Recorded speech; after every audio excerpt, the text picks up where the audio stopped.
Hey guys, this is Pedro back with another interview covering LCS Summers 2024. For this occasion, I'm here accompanied by Huhi of NRG, who are coming off of a victory over Shopify Rebellion in set split. And so, Huhi, really do appreciate you taking the time and even coming off of a series like that.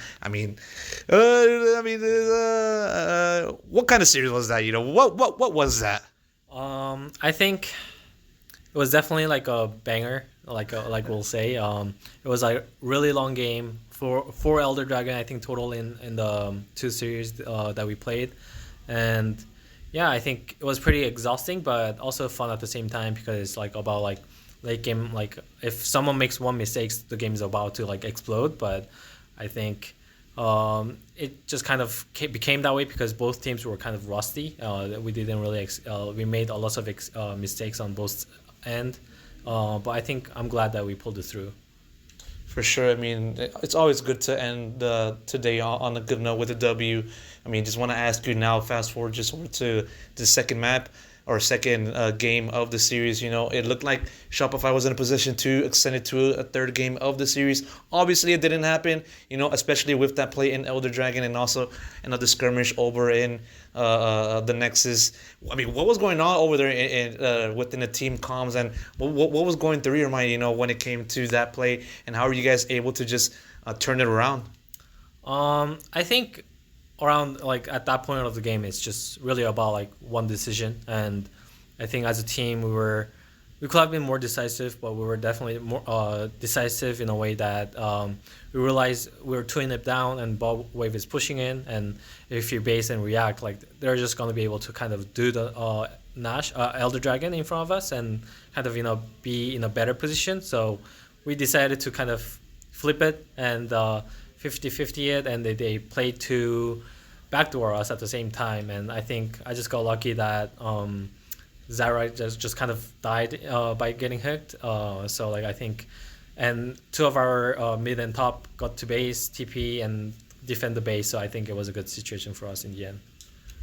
In the broadcast, it captured Dokla just kind of laughing his ass off, at the end of that map or at the end of that game. What was your reaction when, that play was finished and the series wrapped up in your favor?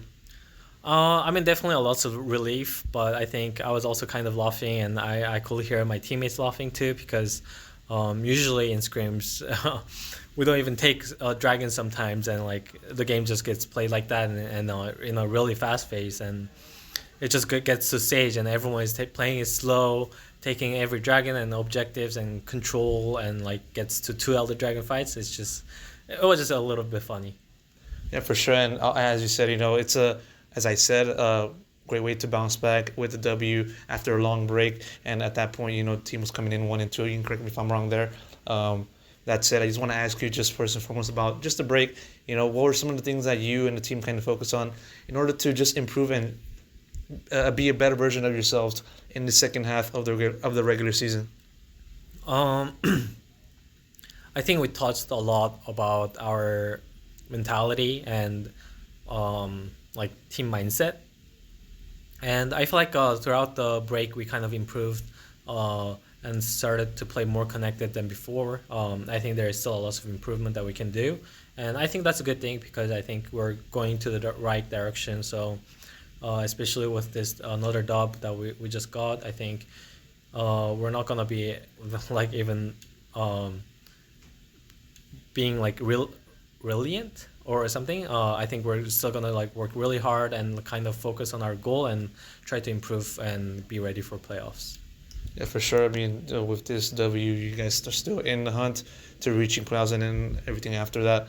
Kind of now, as you guys look ahead over to next week, what do you think is the most important thing that the team will have to focus on in order to, at the very least, not be as not have as much of a, I would say, messy game or series that you experienced this week? Yeah, I think we place Cloud9 next week, and we definitely have to like step it up to match them. But they do also not look as good as before, in my opinion. So I think we definitely have a chance. We just have to focus on ourselves and yeah, just kind of clean it up like you mentioned. And I think as long as we can do that and we can perform, we can definitely take them down. Of course, looking at this team is it's a version of the team that's been together for around 2 years. I would say, obviously looking back onto last year, winning LCS summer, finishing top eight in Worlds. I mean, you look at that and you look at this current version of the team. What do you think has been the biggest differences between last year and this year? And what do you think? Where do you how much of a gap, if that was the appropriate thing for me to say? How do you kind of see the gap between 2023 NRG and now? I definitely think the energy that won back then was just better. And I think that just comes, like, performance, in my opinion, just comes and goes. And I think what's really important as a player to keep it up is being the attitude that we can bring into the work and the work ethic that we have. And as long as we keep those two things, I think performance will always come. And as long as we perform when it matters, like playoff games, or like when the regular season games matters, I think we will still have the potential to reach the energy that we were back then, or even outperform that. In one word, what would you think is the biggest challenge that NRG has experienced this year? Mostly residing within the mid table, finishing I believe fifth and sixth back in spring. Again, if I'm wrong, correct me there. One word that you feel describes the biggest challenge facing NRG. What would that word be, and why?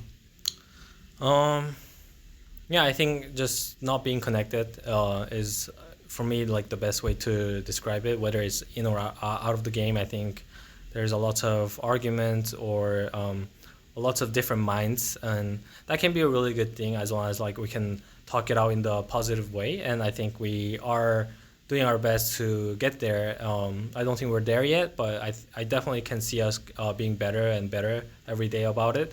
So I think in the end, the weakness that we have right now, I think, can be a really strong point in the future, as long as we handle it well. And I have a confidence to do that. Now, I want to ask you just sort of the same kind of question, but more so yourself. Not focusing on the entire team, but now just mostly focus on yourself. Has there been kind of any biggest difficulties that you've seen within yourself, in terms of just contributing to the team, or more so just having to deal with, different minds, as you said? If so, what will that be? Yeah, I think every issues I just mentioned, I am a part of it. So I think I am also trying to do my part of the job of self-reflecting and receiving confrontation, or improving, helping my teammates as well. So I think as long as every player is doing that, we're gonna be in a good spot. So I'm not too worried about anything else. Of course, given the fact that you've been at this being in the LCS for a very long time, you've seen various challenges, different teams, different players, different teammates. How you've been able to just handle these kinds of challenges, in terms of just trying to be at the right level for a team over the years. How you've been kind of been adapting, over the years for you.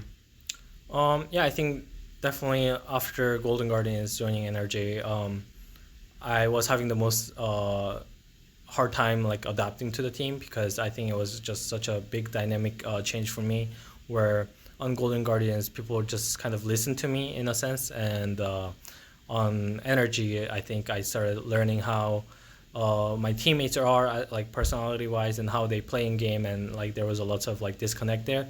And now I think all we're trying to do is being connected and kind of play as a team. So yeah, I think I'm still working on the adoption. In my opinion, I don't think I will say I'm 100% confident and comfortable on this team, but I think we're still getting there. In terms of just leadership, how would you kind of describe yourself, given what you said about your previous stint in Golden Guardians, with this NRG squad, this year? Yeah, I think there's a lot more voices on this team for sure. And like I said, I think that's why I think right now it might not work out, but in the end, I think it will be really good as long as we handle it properly. It's just on teams like Golden Guardians, when they just kind of listen to me, or hand over the leadership to me, it was just really easy to play the game, because it's just the game just has so many different ways of winning the game, and there is no conflict in that, and we all we have to talk about is how we can make that better. And I think right now we're just trying to still get there about agreeing which play is better and stuff like that. So yeah, I think it will just naturally come as long as we keep up what we're doing now and not lose confidence and trust each other. Hopefully you're able to make that happen for the future, and then everything after that. Huhi, thank you so much for taking the time during this interview. We really appreciate it. Best of luck next week. So much.